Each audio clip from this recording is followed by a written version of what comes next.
मुन्नी बाई बलधीरा चंद हाजुर हो।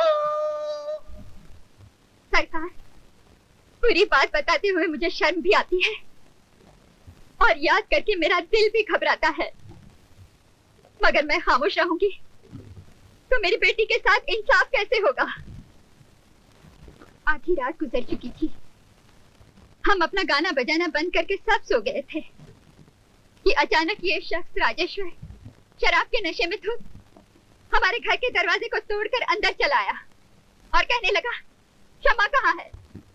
मैंने कहा, साहब, आधी रात गुजर चुकी है, हम भी तो इंसान हैं, हम अपना पेट पालने के लिए गाना गाते हैं, हमें भी तो थोड़ा आराम करने दीजिए। और कुछ कहे सुने बगैर शराब के नशे में वो मेरी बेटी के कमरे में घुस गया, मेरी क्षमा को अपने कंधे पर उठाकर ले जाने लगा। मैंने उसे लाख मना किया, उसके हाथ जोड़े, उसके पांव पकड़े, लेकिन मेरी एक ना सुनी और मुझे ठोकर मार कर गिरा दिया। मेरी बेटी को उठाकर ले गया। मैं लुट गई सरकार, मैं लुट गई। रात काफी गुजर चुकी थी। हम अपने कुछ दोस्तों के साथ एक पार्टी से आ रहे थे। रास्ते में हमने गाड़ी पान खाने के लिए रोकी। जैसे ही हम पान की दुकान पे पहुंचे तो चीखने चिल्लाने की आवाजें सुनाई दी। हमने क्या देखा कि यह शख्स नशे में धुत अपने कांधे पे एक लड़की को जबरदस्ती लिए जा रहा था।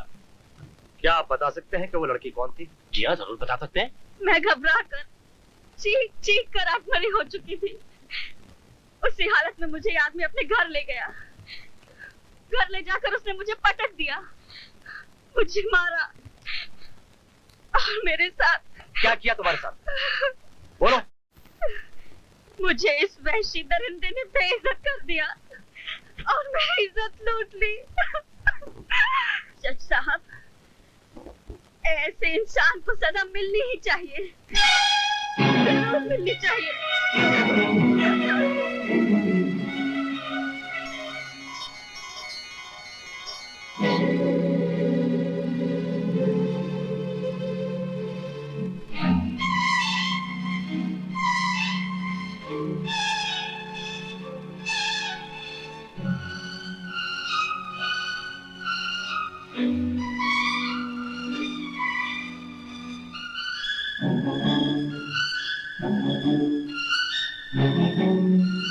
कहिए मालिक, अब क्या कहना है आपको? कुछ जवाब है आपके पास?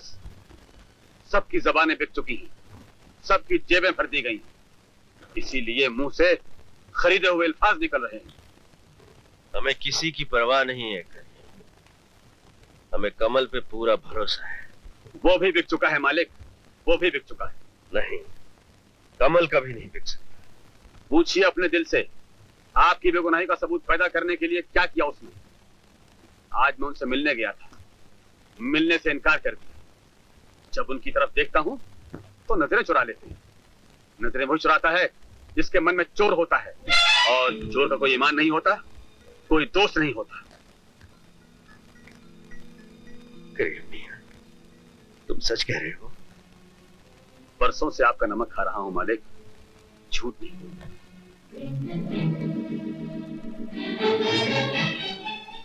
गवाहों के बयानात, डॉक्टर की रिपोर्ट और दूसरे सबूत जो सरकारी वकील ने पेश किए हैं, उनसे साफ जाहिर होता है कि मुल्जिम राजेश्वर ने शमा को अपनी हवस का शिकार बनाया, उसकी मर्जी के खिलाफ उसकी इज्जत लूटी, यानी बलात्कार किया।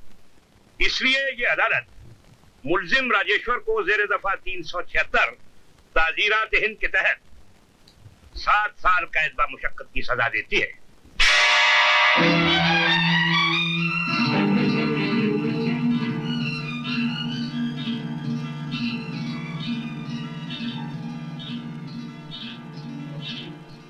नजरें वो चुराता है जिसके मन में चोर होता है, और चोर का कोई ईमान नहीं होता, कोई दोस्त नहीं होता।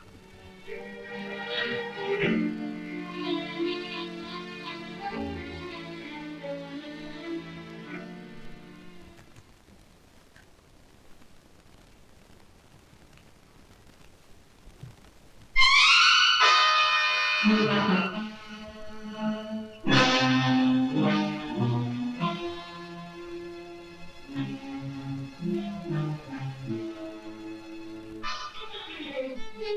झूठ और दिखावे के आंसू संभाल कर रखिए कमल साहब, कभी काम आएंगे। श्याम, मेरे जज्बात, मेरी दोस्ती, ये सब दिखावा है, फरेब है। दौलत की छुरी की धार बहुत तेज होती है। ये कानून की वर्दी पहनने वालों के हाथों सच्चाई और कानून का खून करवा सकती है, दोस्त के हाथों दोस्ती का खून करवा सकती है, जैसे आज हो गया। नहीं श्याम, नहीं।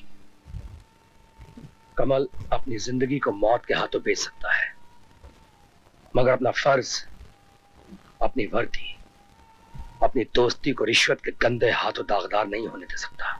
यही ढोंग और मक्कारी करके तुम सारी जिंदगी दुनिया के सामने ईमानदारी और वफादारी का खेल खेलते रहे हो। ये तुम नहीं, तुम्हारी गंदी आत्मा बोल रही है, जो जुर्म और पाप की गंदगी में डूब चुकी है।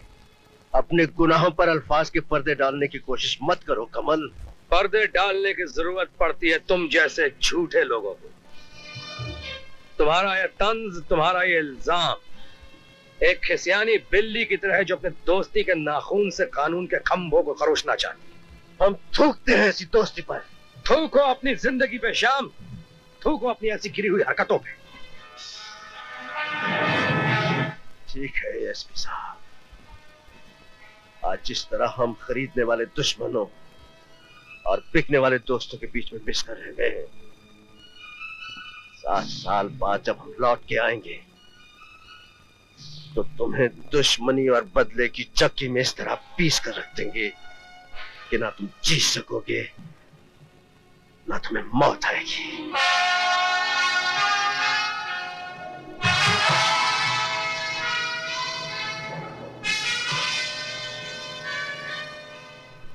एक बात और सुन लो, आने के बाद हम तुम्हें बताएंगे इज्जत क्या होती है और उसे कैसे लूटा जाता है। समझ गए? आज का दिन, आज की तारीख, आज का साथ याद रखना, याद रखना।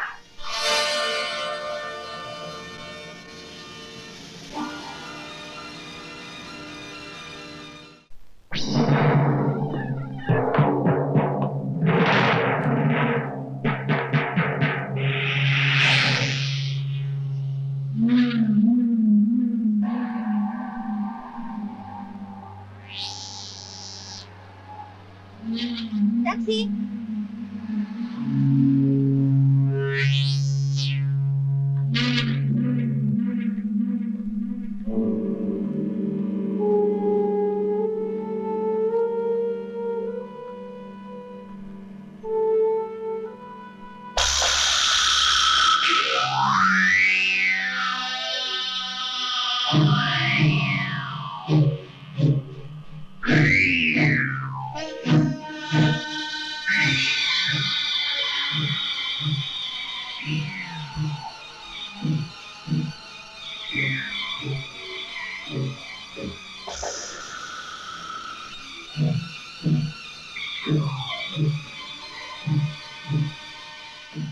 साहब, देसाई साहब को मौका मिलने की देर उन्होंने भाषण देना शुरू कर दिया कि शराब पीना बहुत बुरी बात है। तो जनाब, आज के जमाने में देसाई साहब की बात सुनता कौन है? और अरे सुनो, हाँ, सुधा कहाँ है? सुधा आती होगी। अरे कोई तरीका? अरे कमल भाई, जल्दी से केक काटो, वरना तुम्हारे काटने से पहले अगर मेरी नीयत खराब हो गई तो मैं दांत से काट लूंगा। दांत अभी तक असली है हाँ आपके? बिल्कुल। एक काम किए, थोड़ी देर रुक जाइए, अभी आती होगी सुधा, फिर काट लेते। लो, वो आ गई। हाय। सुधा इतनी देर कहाँ लगा दी? इसके लिए हैप्पी बर्थडे भैया। थैंक यू, बहुत भारी है। भाभी 1 मिनट। जरा पकड़ो। बोलो।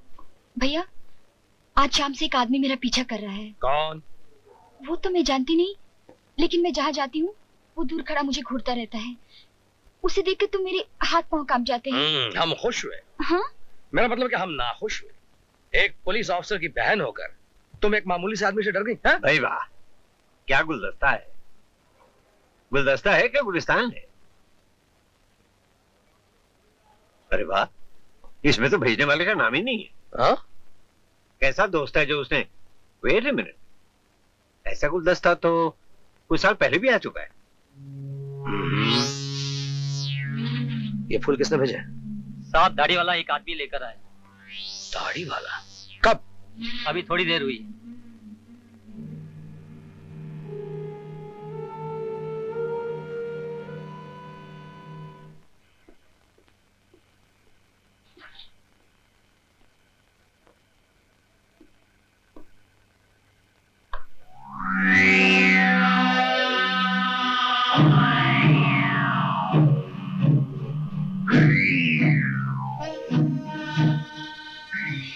मैं जानता था मेरे भेजे हुए फूल तुम्हें बाहर जरूर ले आएंगे। तुम जेल से कब छूटे श्याम? अरे अच्छे पुलिस ऑफिसर, लोगों को जेल तो भेज देते हो, लेकिन ये भूल जाते हो कि जेल से कोई छूट कर कब आएगा। देखो श्याम, तुम मुझे गलत मत समझो। कमल, तेरी बहन को देखा है यार, बड़ी हो गई है और माशाल्लाह अब तो काफी खूबसूरत निकल आई है। क्यों? चलाओ हाथ, रुक क्यों गए? चलाओ। ये तो पुलिस वालों के हाथ है, कुछ भी कर सकते हैं, जेल भिजवा सकते हैं, किसी की तकदीर के सितारे तोड़कर अपनी वर्दी पर लगाकर एएसपी से एसपी बना सकते हैं। श्याम,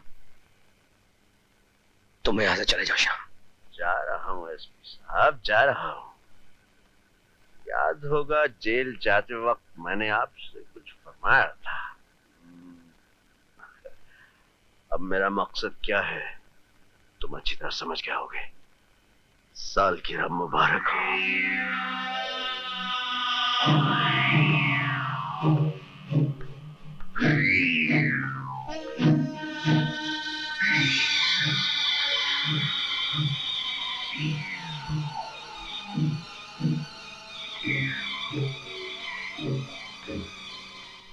आने के बाद हम तुम्हें बताएंगे इज्जत क्या होती है और इसे कैसे लूटा जाता है। कमल, हम्म? क्या बात है? कुछ नहीं। बहुत परेशान नजर आ रहे हो। भैया, भैया, भैया, क्या हुआ? मुझे याद आ गया। क्या? वही आदमी जो मेरा पीछा करता रहता है। कौन? राजेश्वर। राजेश्वर जेल से छूट गया। हाँ। और तुम भूल गए जेल जाने से पहले उसने तुम्हें क्या धमकी दी थी? पुलिस वालों को तो लोग रोज धमकियां देते हैं, अगर इन धमकियों से डर जाए तो जीना मुश्किल है।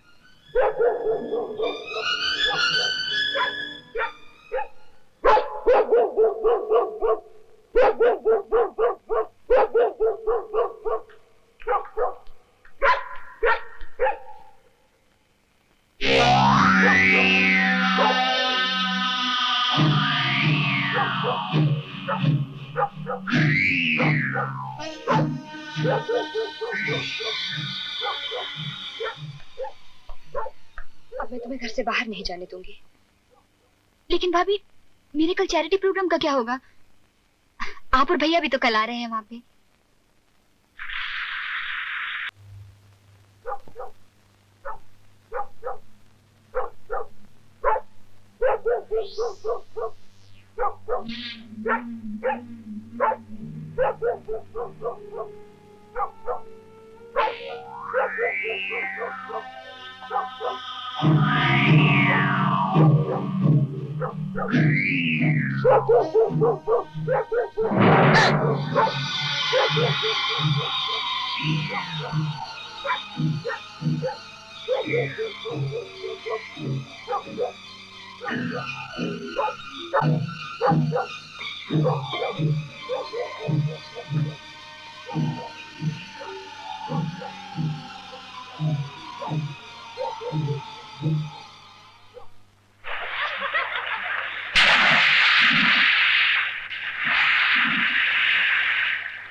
सुधा, ए सुधा, सुधा मत रो, बस बस शांत हो जा। कमल प्लीज शांत हो जाओ। जल्दबाजी और गुस्से से कोई फायदा नहीं। जो भी कुछ करना है सोच समझ के करो। सर आप नहीं जानते उसके मन में क्या है। वो शैतान मेरी बहन। कमल तुम कानून को जानने वाले आदमी हो, किसी के मन में क्या है इस बलबूते पर तुम कोई कदम नहीं उठा सकते। लेकिन सर मुझे बोलने तो पहले, उस आदमी ने तुम्हारी बहन से कुछ कहा? हाथ लगाया उसे या छेड़ा उसको? तो किस कानून के तहत तुम उस पर हाथ डालोगे? जब तक वो कुछ नहीं करता तुम उसका कुछ नहीं बिगाड़ सकते। हम सोचते हैं ये बंगला अब तुम्हारे ही नाम कर दें। सच? बिल्कुल सच। कल ही अपने वकील से बात करता हूँ, बाकी बात इसे भर के बताता हूँ।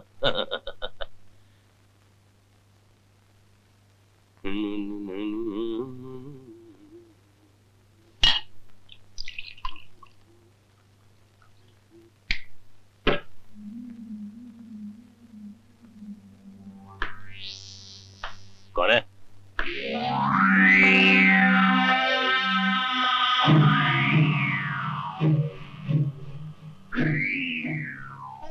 राजेश्वर।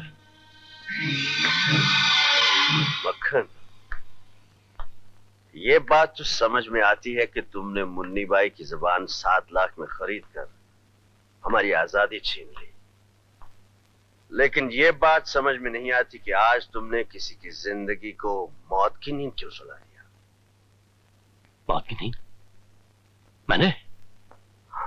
नहीं नहीं नहीं। तुमने? नहीं। चलो अपनी आंखों से देख लो, आओ।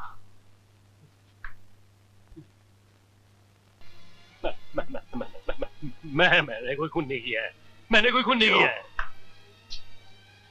ये घर तुम्हारा है, ये बेडरूम तुम्हारा है, ये बिस्तर तुम्हारा है। तुम्हारी खरीदी हुई ये शमा जिसे तुमने बुझा दिया, इसके सीने में जो चाकू गड़ा हुआ है उस पर तुम्हारी उंगलियों के निशान है। नहीं नहीं, तुम मुझे फंसा रहे हो।